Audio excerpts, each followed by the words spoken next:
రాష్ట్రంలోని హన్మకొండ జిల్లా భీమదేవరపల్లిలో నిన్న రికార్డు స్థాయిలో 42 సెంటీమీటర్ల వర్షపాతం నమోదైంది. భారీ వర్షాలతో వాగులు ఉప్పొంగి ప్రవహించాయి. వరద ధాటికి పలు ట్రాక్టర్లు నీటిలో కొట్టుకుపోయాయి. కల్వర్టులోకి నీరు వెళ్లడానికి తీసిన కాలువలో పడి అప్పని నాగేంద్ర అనే వ్యక్తి మృతి చెందాడు.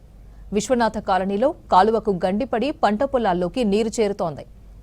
బొల్లోనిపల్లిలో సుమారు 25 ట్రాక్టర్ టిప్పుల ధాన్యం కుప్పలు వాగు ప్రవాహంలో కొట్టుకుపోయాయి. దీంతో రైతులకు తీవ్ర నష్టం కలిగింది. గట్ల నర్సింగాపూర్ గ్రామంలో వరద నీటి ప్రవాహానికి రహదారి కొట్టుకుపోయింది. పలు గ్రామాల్లో ధాన్యం తడిసిపోయి రైతులకు కోలుకోలేని నష్టం వాటిల్లింది. నష్టపోయిన రైతులు ప్రభుత్వం సహాయం చేయాలని కోరుతున్నారు.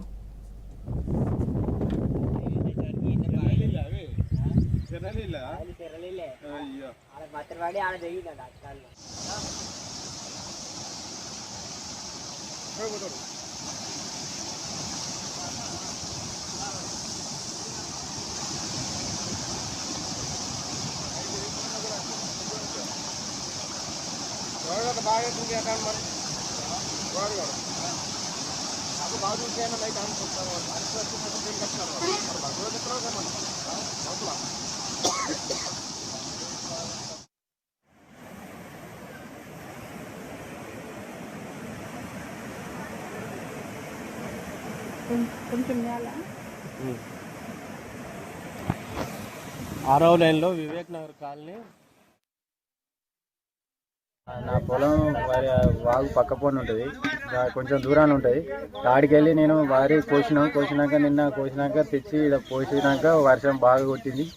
వర్షం కొట్టినాక ఈ వాహనాల మరి ఈ వాగొస్తుందా ఎట్లా అని ఆలోచన తీసుకుపోదాం అనే వరకు బాగా వాగొచ్చి ట్రాక్టర్లు మునిగినాయి.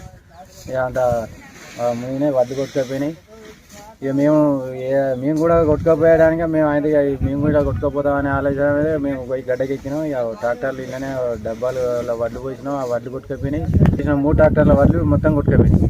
డబ్బాల 3 ట్రాక్టర్ల డబ్బాల వడ్లు కొట్టుకపోయినాయి. మేము నా వడ్లు 6 ట్రిప్పుల వడ్లు అంతా ట్రిప్కి 20 బస్తాల చొప్పున 120-130 బస్తాల దాకా అవుతాయి.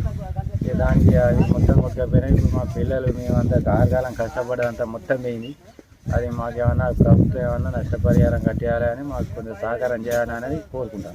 ఈ నిన్న కురిసిన వర్షానికి మొత్తం వాగు ఎక్కువై మొత్తం వడ్లన్నీ కొట్టుకుపోయినాయి.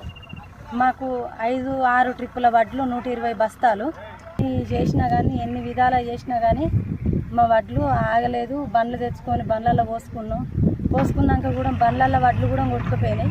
ట్రాక్టర్ కొట్టుకుపోయింది, వడ్లు కొట్టుకుపోయినాయి.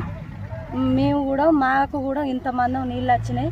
నైట్ 8 గంటల దాకా ఇంట్లోనే ఉన్నాం. వడ్లు పోతాను కానీ ఏడ్చుకుంటాం, మేము ఇంట్లోనే ఉన్నాం. అయినా ఇక ఎటేయలేక మేమన్నా బతుకుతామని ఇక మేము బయటికి వెళ్ళిపోయినాం. ఇక మాకు ప్రభుత్వం ఏదన్నా మాకు సహకారం చేయాలని మేము కోరుతున్నాము. మా పొలంలో ఎండ పోసుకుంటే వాగు వర్షం పడి వాగు ఎక్కువై మా పొలం కొట్టుకొని పోయింది. మా ట్రాక్టర్ కూడా పొలం కళ్ళం కానే ఉంది. ట్రాక్టర్ కూడా అలా కొన్ని వడ్లు పోసిన వర్షం వస్తుంది, వడ్లు పోసే వారికి మాకు వాగు బాగా ఎక్కువ వచ్చి ట్రాక్టర్ కూడా కొట్టుకుపోయింది. 140 బస్తాలు.